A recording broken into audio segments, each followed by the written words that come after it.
आणि आता आजची मोठी बातमी. महाराष्ट्राच्या सत्ता संघर्षावर सुप्रीम कोर्टात सुनावणी सुरू आहे. अभिषेक मनु सिंघवी यांचा जोरदार युक्तिवाद सुरू आहे. राज्यपालांचे राजकीय लागेबंदे असतात असं थेट युक्तिवाद यावेळी सिंघवी यांनी केला. अविश्वास प्रस्तावानंतरच राज्यपालांची भूमिका ही समोर येते.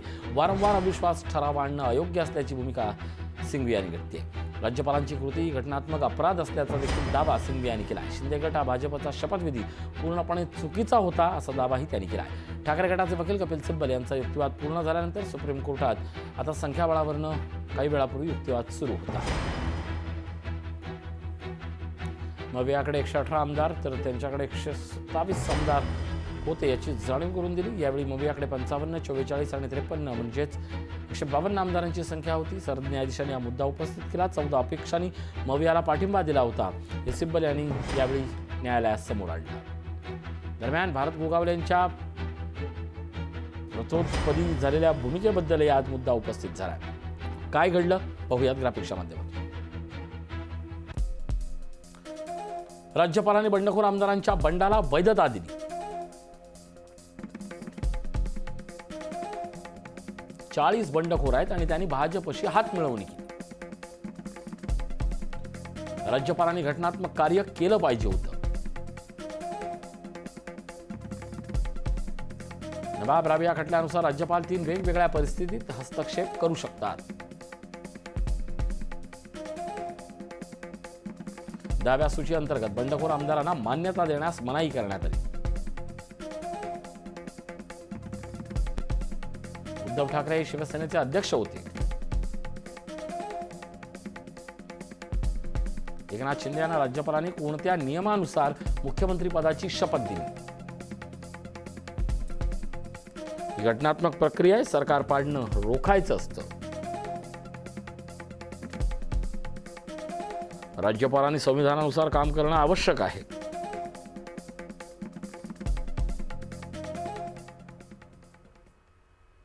राज्यपालांनी पुढील कारवाईस नकार देणं गरजेचं होतं. अभिषेक मनु सिंघवी हे जोरदार युक्तिवाद करतायत आणि याच वेळेला राज्यपालांच्या भूमिकेबद्दलही काही प्रश्नचिन्ह आणि सवाल उपस्थित झालेले आहेत. जुई जाधव आपल्यासोबत जोडल्या जात आहेत. जुई, आतापर्यंत काय अपडेट?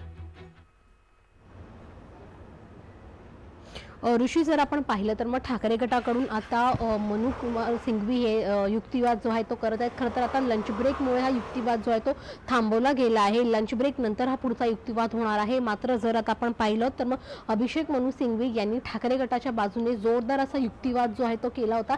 त्यांनी न्यायालयाला देखील काही प्रश्न जे आहेत ते उपस्थित केले. न्यायालयामध्ये युक्तिवाद करताना त्यांनी 2 मुद्द्यांचा 27 आणि 29 तारखेचे हे 2 मुद्दे आहेत ज्यामुळे आमचं सरकार कोसळलं असा दावा जो आहे तो मनु सिंघवी यांनी कोर्टामध्ये केला. आणि हे म्हणजे की ज्या वेळेला फ्लोर टेस्ट झालं त्यामुळे एका वेळेला फ्लोर टेस्टला स्थगिती दिली गेली नव्हती आणि राज्यपालांनी जी शपथविधी घेतली ती देखील अवैध आहे अशा 2 घटनांचा उल्लेख जो आहे तो मनु सिंघवी यांनी केलेला आहे. दुसरीकडे त्यांनी हे देखील सांगितलं आहे की मुख्यमंत्री जे माजी मुख्यमंत्री उद्धव ठाकरे यांनी राजीनामा दिला यामुळे सरकार कोसळलं ही जी गोष्ट आहे ती अत्यंत चुकीचं आहे. अशा प्रकारचा युक्तिवाद जो आहे तो अभिषेक मनु सिंघवी हे कोर्टामध्ये करत आहेत. आणि जर आपण पाहिलं तर मग आता लंच ब्रेक जी आहे ती झालेली आहे कोर्टामध्ये. तर लंच ब्रेक नंतर नेमका कसा युक्तिवाद ते पुढे नेत आहेत, अजून कोणती बाजू ते मांडणार आहेत कोर्टासमोर हे पण महत्त्वाचं राहणार आहे. मात्र निश्चितच ह्या 2 घटनांचा, ह्या 2 तारखांचा उल्लेख त्यांनी केल्यामुळे कुठे ना कुठेतरी आता पुन्हा एकदा शिंदे गटाच्या बाजूच्या अडचणी ज्या त्या वाढताना आपल्याला पाहायला मिळणार आहेत. जर आपण त्यांनी या संपूर्ण युक्तिवादाची सुरुवात पाहिलं त्यांनी राज्यपालांच्या कृतीवर प्रश्नचिन्ह उपस्थित केलं की राज्यपालांनी अत्यंत अवैधपणे काम केलं. त्यांनी शपथविधी जी आहे ती चुकीची घेतली आणि त्यामुळे राज्यपालांनी जी आहे ते चुकीचं काम केलं. त्यांनी अजून एक टिप्पणी जी आहे पण म्हणू शकतो इथे केलेली आहे की सभागृहातील जे व्यवहार असतात त्याच्याशी राज्यपालांच्या कुठल्याही प्रकारचा संबंध नसतो. राज्यपालांचे राजकीय लागेबांधे असतात आणि त्यामुळे त्यांनी हे निर्णय घेतला. अशा प्रकारचा युक्तिवाद सुरुवातीलाच मनु सिंघवी यांनी केला. मात्र त्या दिवशी मी सांगू इच्छिते की ज्याप्रमाणे कपिल सिब्बल यांनी त्यांच्या युक्तिवादाचा शेवट केला. अत्यंत आपण म्हणू शकतो की एका इमोशनल नोटवरती त्यांनी त्यांच्या युक्तिवादाचा शेवट केला. मात्र ह्या सगळ्याचा परिणाम आता शिंदे गटावरती कसा होतोय आणि सर्वोच्च न्यायालयाच्या निकालावरती कसा परिणाम होतोय ह्याची उत्सुकता सगळ्यांना लागलेली आहे. आणि लंच ब्रेक नंतर आता नेमका कसा युक्तिवाद समोर येतोय हे देखील पाहणं महत्त्वाचं राहणार आहे. ऋषी, नक्कीच या सगळ्याबाबत चर्चा करताना अनेक महत्त्वाचे जे काही मुद्दे समोर आलेले होते.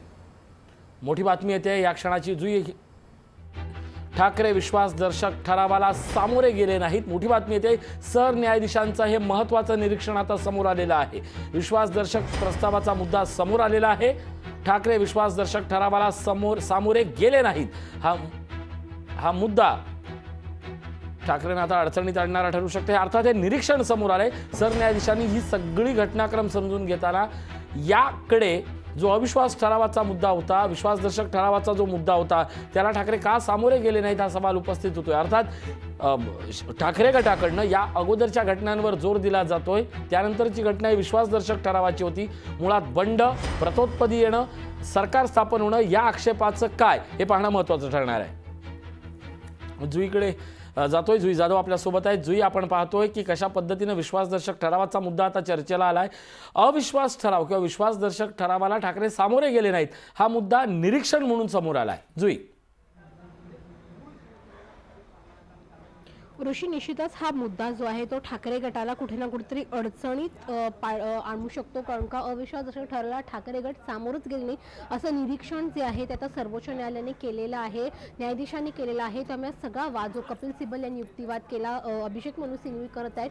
मात्र ह्या एका निरीक्षणामुळे कुठे ना कुठेतरी ठाकरे गट आता चांगलंच अडचणीमध्ये येऊ शकतो. कारण का जर तुम्ही ठरावालाच सामोरं गेलं नाही तर मात्र तुम्ही कसं राज्यपालांच्या देखील कार्यावरती प्रश्न उपस्थित करताय असा एक प्रश्न देखील उपस्थित होऊ शकतो. आणि आता लंच ब्रेक नंतर नेमका कशा निरीक्षणावरती कसं सिंघवी आपलं बचाव करतायत हे पाहणं महत्त्वाचं राहणार आहे. ऋषी, यातल्या आणखीन जी महत्त्वाची जी गोष्ट होती ती म्हणजे भरत गोगावलेंच्या प्रतोत्पदाची किंवा प्रतिनिधी सभेची. तो मुद्दा देखील साळवी सिब्बल यांच्याकडनं फार मोठा अधोरेखित करण्यात आला. त्याबद्दल काय सांगशील? ऋषी, जर आपण पाहिलं तर कपिल सिब्बल यांचा ज्या वेळेला युक्तिवाद सुरू होता त्यावेळेला ते वारंवार ह्याच एका मुद्द्यावरती बोलत होते की हे जे सगळे बंडखोर आमदार आहेत ते सगळे बंडखोर आमदार गुवाहाटीला पळून गेले.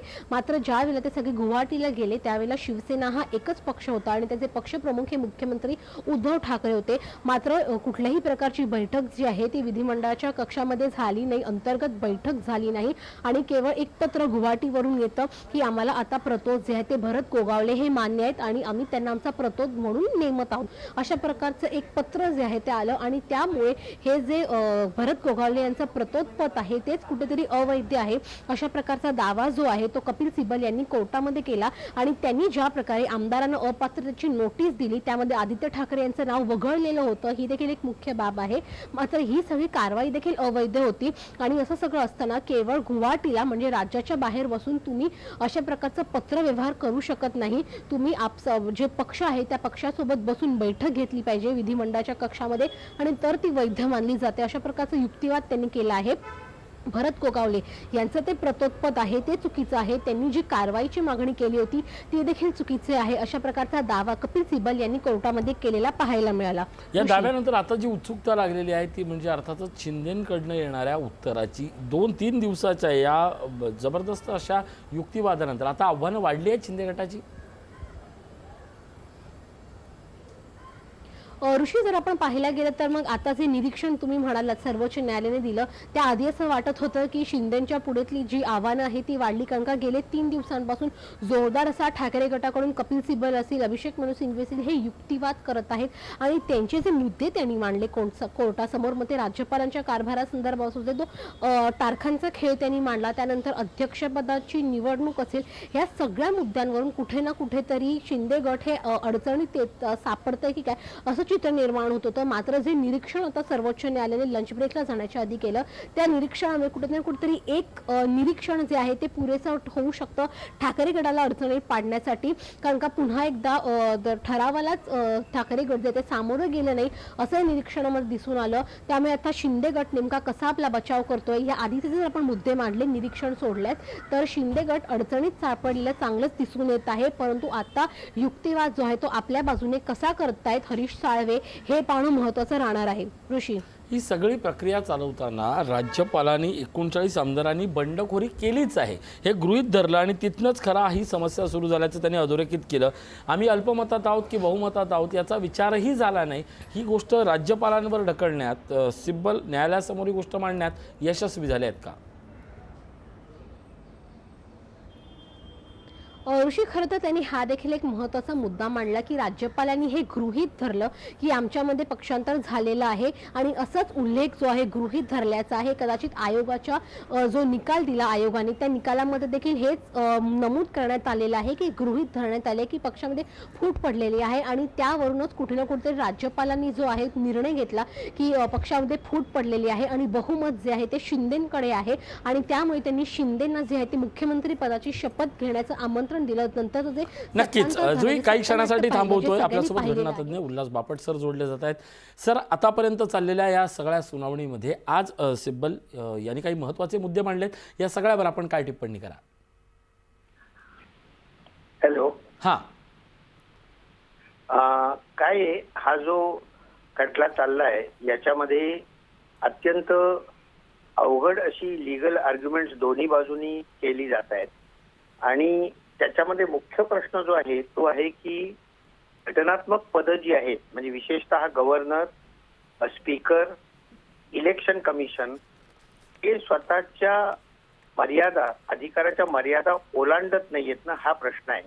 आणि तिथे आत्ता जे चाललं होतं ते राज्यपालांबद्दल चाललं होतं आणि राज्यपाल 163 कलमाखाली अत्यंत स्वच्छ शब्दात लिहिलेलं आहे की मंत्रिमंडळ आणि मुख्यमंत्री यांच्या सल्ल्यानुसार काम करतील.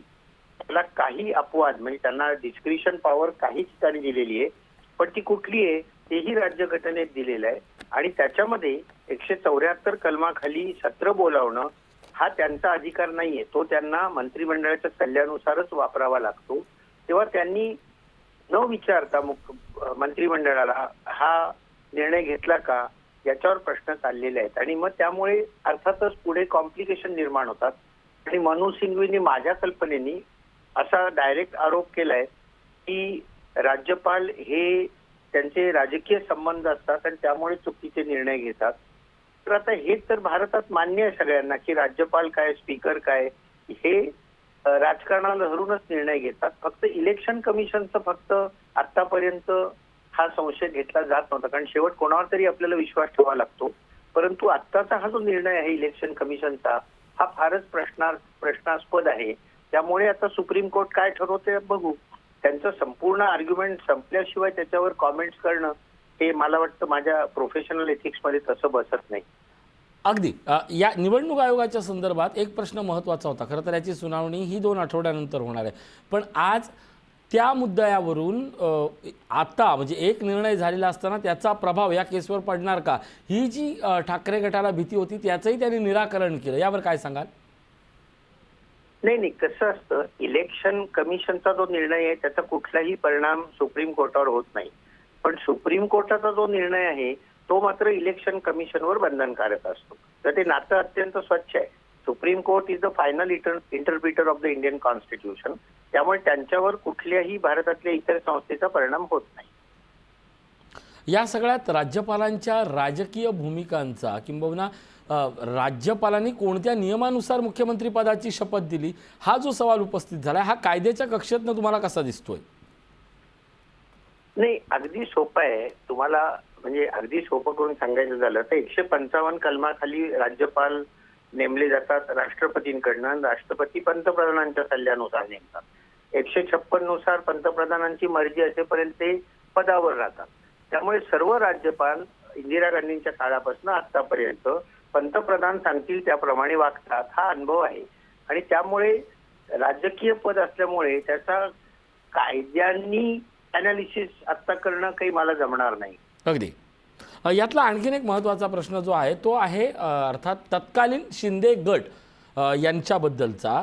तत्कालीन परिस्थितीनुसार पक्ष फुटलाच नाही असा असणारा दावा करताना जर प्रतिनिधी सभा बोलावली गेली तर प्रतिनिधी सभेची सूचना ही सर्वांना का दिली गेली नाही हा प्रश्न आज उपस्थित झाला. आणि त्याच वेळेला प्रतोत्पदी नेमणूक कशी, हे जे जून महिन्याचे जे केस दाखल करतानाचे जे प्रश्न होते ते आज अधोरेखित झाले. याबद्दल नाही, या सगळ्यावर पूर्ण चर्चा सुप्रीम कोर्टामध्ये होईलच आणि सुप्रीम कोर्ट अत्यंत योग्य असा निर्णय घेईलच. पण एक गोष्ट लक्षात घ्या की पक्षांतर बंदी कायदा हा राजकारणातला भ्रष्टाचार कमी करण्याकरता केलेला कायदा होता, कारण राजकारणातल्या भ्रष्टाचारातून इतर भ्रष्टाचार निर्माण होतात. त्यामुळे सुप्रीम कोर्ट जे काही निर्णय देईल तो पक्षांतर बंदी कायदा जास्त भक्कम करण्याकरता असायला पाहिजे. त्यातनं पळवाटा ज्या काढलेल्या आहेत आत्ताच्या या सगळ्या परिस्थितीमध्ये त्या पळवाटांना कुठलाही पाठिंबा सुप्रीम कोर्टाने देता कामा नये असं व्यक्तिगत राज्यघटनेचा प्राध्यापक म्हणून मला वाटतं. नक्कीच धन्यवाद सर या सगळ्या चर्चेबद्दल. उल्हास बापट सर आपल्या सोबत होते, ज्येष्ठ घटनातज्ञ, आणि त्यांच्याकडनं आपण जाणून घेतलं की कशा पद्धतीने आजची ही कार्यवाही आणि त्याच्या कायद्याच्या कक्षा आहेत. जुई जाधव आपल्यासोबत जोडलेले आहेत. जुई, आपण या सगळ्याचं निरीक्षण पाहताना सिंघवींनी जो आज आक्षेप घेतला आहे की शिंदेंचा आणि फडणवीसांचा जो शपथविधी झाला आहे तोच कुठेतरी अवैध असल्याचा थेट आक्षेप आता त्यांनी घेतला आहे. ऋषी, निश्चितच जर आपण पाहिलं तर मग ज्या वेळेला सत्तांतर झालं, ज्या वेळेला राज्यपालांची भूमिका घेण्याची वेळ आली त्यावेळेला खरं तर राज्यपालांची भूमिका जी आहे ती चुकली आहे असं मनोज सिंघवी यांनी सुरुवातीच्या त्यांच्या युक्तिवादाच्या सुरुवातीला सांगितलं. मात्र एकनाथ शिंदे आणि यांची मुख्यमंत्र्यांची शपथ जी आहे ती राज्यपालांनी ज्या वेळेला घेतली ती शपथच चुकीची होती असा देखील दावा जो आहे तो त्यांनी केलेला आहे. कारण का ज्या वेळेला एकनाथ शिंदे यांनी बंडखोरी केली, आम्ही आमदारांना अपात्र ठरवलं, 16 आमदारांना अपात्र ठरवलं, त्यामध्ये एकनाथ शिंदे यांचा देखील उल्लेख केला गेला होता त्या 16 आमदारांमध्ये. आणि आम्ही पक्षातर्फे व्हीप जे आहे ते व्हीप देखील जारी केलं गेलं होतं. मात्र असं असताना देखील त्यांनी ते व्हीप नाकारलं, कारण का त्यावेळेला आमची शिवसेना ही एकच होती असा युक्तिवाद त्यांनी केला. शिवसेना एक होती, आमचे पक्षप्रमुख उद्धव ठाकरे होते. असं असताना देखील एकनाथ शिंदे यांनी बंडखोरी करून हे सगळे आमदारांना घेऊन ते गुवाहाटीला गेले आणि तिथून त्यांनी सगळी सूत्र जी आहे ती हलवली. तिथून जे आहे त्यांनी त्यांचं बहुमत सिद्ध केलं. ते सगळे आमदार जे आहेत ते मुंबईमध्ये आले. ज्यावेळेला 2 दिवसांचं अधिवेशन बोलवलं राज्यपालांनी त्यावेळेला त्यांनी तिथे बहुमत सिद्ध केलं. मात्र त्यावेळेला देखील त्यांनी पक्षाचं व्हीप जे आहे ते व्हीप जुगारून राहुल नार्वेकर यांना अध्यक्षपदी निवडलं. या सगळ्यामुळे कुठे ना कुठेतरी एकनाथ शिंदे यांचं देखील पद अवैध आहे असा दावा जो तो त्यांनी केला आहे कोर्टामध्ये. आणि असं सगळं असताना राज्यपाल यांनी ज्या वेळेला अपात्रतेची नोटीसीचं प्रकरण जे आहे ते प्रलंबित असताना राज्यपालांनी एकनाथ शिंदे यांना मुख्यमंत्री पदाची शपथ कशी काय घेऊ दिली असा सवाल जो आहे तो त्यांनी उपस्थित केला आहे. आणि हे सगळं असताना देवेंद्र फडणवीस यांची म्हणजे भाजपसोबत युती करून त्यांनी देवेंद्र फडणवीसांना देखील उपमुख्यमंत्री पदाची शपथ कशी काय घेऊ दिली असा देखील प्रश्न त्यांनी उपस्थित केला आहे. कारण का त्यावेळेला सरकार पाडण्यामध्ये म्हणजे महाविकास आघाडीचं सरकार पाडण्यामध्ये राज्यपालांचा मुख्य हात आहे असा एक दावा किंवा टिप्पणी जी आहे ती मनोज सिंघवी यांनी कोर्टामध्ये केलेली पाहायला मिळते. जर आपण पाहिलं तर 16 आमदारांमध्ये एकनाथ शिंदे यांचं देखील नाव आहे. आणि अपात्रतेची नोटीस प्रलंबित असताना राज्यपालांनी हे कृत्य करणं चुकीचं आहे असा दावा त्यांनी कोर्टामध्ये केला. ऋषी, हाच दावा आजचा कुठंतरी अडचणीचा आणणारा ठरू शकतो, किंबहुना त्या दृष्टीनं युक्तिवाद हे सुरू झालेत. अविश्वास प्रस्तावानंतरच राज्यपालांची भूमिका समोर येते. सिंघवींचा हा देखील दावा महत्त्वाचा आहे. अविश्वास प्रस्ताव होण्याच्या अगोदर खूप काही गृहीत धरलं गेलं असे जे दावे होत आहेत त्याबद्दल काय सांगाल? ऋषी, निश्चितच जर आपण पाहिलं तर सिंघवी वारंवार बोलतायत की पक्षांमध्ये फूट पडली आहे. हे प्रकरण जे आहे ते गृहीत धरलं गेलं राज्यपालांकडून आणि त्यामुळे त्यांनी हे सगळं केलं. म्हणजे मुख्यमंत्रीपदी एकनाथ शिंदे यांची शपथ असो किंवा त्यांनी हेच गृहीत धरलं की पक्षांतर झालेलं आहे आणि बहुमत जे आहे ते एकनाथ शिंदे यांच्यासोबत आहे. जो ठराव होता त्या ठरावाला देखील त्यांनी म्हणजे झुगारलं नाही. 2 दिवसाचं अधिवेशन बोलवलं. ठाकरे गटाला देखील त्यांनी त्यांचं बहुमत योग्यपणे सिद्ध करण्याची जी आहे ती वेळ दिली नाही. अशा प्रकारे प्रकारचा देखील एक दावा मनोज सिंघवी यांनी केला कोर्टामध्ये। त्यामुळे कुठे ना कुठेतरी भगतसिंह कोश्यारी जे त्यावेळेचे राज्यपाल होते त्यांनी जाणून बुजून हे सगळं केलं। त्यांना माहित होतं, त्यांनी अनेक गोष्टी ज्या त्या गृहीत धरल्या, आम्हाला सिद्ध करायला देखील त्यांनी वेळ दिला नाही आणि त्यांनी गृहीत धरूनच हे सगळं केलं। त्यामुळे त्यांनी जे हे कृत्य केलं त्या कृत्यावरून त्यांनी प्रश्न उपस्थित केला की हे कृत्यच त्यांचं बेकायदेशीर आहे, तर हे सरकार देखील कसं कायदेशीर होऊ शकतं। मुख्यमंत्री हे पद आता एकनाथ शिंदे यांच्याकडे आहे, ते पदच कसं कायदेशीर असेल असा सवाल जो आहे तो सिंघवी यांनी कोर्टासमोर उपस्थित केलेला आहे। आणि जे राज्यपालांनी काम केलं, जो ठराव होता त्या ठरावाला सामोरं न जाता त्यांनी 2 दिवसाच्या अधिवेशनामध्येच यांना बहुमत सिद्ध केलं आणि हे जे सगळं प्रकार घडलं या सगळ्यावरती कुठे ना कुठेतरी आक्षेप जो आहे तो आता ठाकरे गटाने घेतला पाहायला मिळतोय। आणि या सगळ्यामुळे अडचणीत येतो तो म्हणजे शिंदे गटाकडून आता नेमके कोणत्या प्रकारची बाजू मांडली जाते आणि कशा प्रकारे सारवासारव केलं जाते हे पाहणं आता नक्कीच महत्त्वाचं राहणार आहे। कारण का अजूनपर्यंत तरी 3रा दिवस आहे, ठाकरे गटाकडून जोरदार असा युक्तिवाद केला जातो। त्यामुळे आता शिंदे गटाला नेमकं किती वेळ आणि कधी बाजू मांडायला वेळ मिळतोय हे पाहणं महत्त्वाचं राहणार आहे। ऋषी, कडे आपण येऊया। आता सगळ्यात महत्त्वाचं म्हणजे शिंदे गटाकडनं त्यांच्या बचावासाठी, सरकारच्या बचावासाठी काय काय मुद्दे समोर येऊ शकतात? ऋषी, जर आपण पाहिलं तर शिंदेकडून एक मुख्य म्हणजे मुद्दा हा उपस्थित केला जाऊ शकतो बहुमताचं। कारण का वारंवार ते हेच म्हणतायत की आम्ही खरी शिवसेना आहोत, कारण का बहुमत जे आहे ते आमच्या सोबत आहे। हा एक मुद्दा ते उपस्थित करू शकतात। दुसरा मुद्दा ते उपस्थित करू शकतात तो म्हणजे की ज्या वेळेला मुख्यमंत्री हे उद्धव ठाकरे होते त्यावेळेला त्यांनी चाचणीला सामोरं न जाता त्यांनी राजीनामा जो आहे तो दिला। जर त्यांनी राजीनामाच दिला नसता तर मात्र हे सरकार पडलंच नसतं असा देखील एक मुद्दा जो आहे तो एकनाथ शिंदे यांच्या बाजूने कोर्टामध्ये आज उभा केला जाऊ शकतो। आणि या 2 बाजूंमुळे म्हणजे कुठे ना कुठेतरी उद्धव ठाकरे यांच्याच चुकीमुळे हे सरकार पडलं हा दावा देखील एकनाथ शिंदे यांचे वकील जे आहेत ते कोर्टामध्ये करू शकतात। आम्ही आमचं बहुमत सिद्ध केलं हे देखील ते म्हणू शकतात आणि केंद्रीय निवडणूक आयोगाचा निकाल देखील ते कोर्टासमोर ठेवू शकतात की केंद्रीय निवडणूक आयोगाने देखील आता हे स्पष्ट केलेलं आहे की खरी शिवसेना ही आमची आहे, कारण का बहुमत हे आमच्याकडे आहे। आणि ह्या सगळ्या मुद्द्यांवरून शिंदे गट त्यांची बाजू किती भक्कम आहे हे दाखवण्याचा पूर्णपणे प्रयत्न आणि जे आक्षेप ठाकरे गटाने घेतले आहेत ते आक्षेप खोडून काढण्याचा देखील प्रयत्न जो आहे ते शिंदे गट करू शकतो।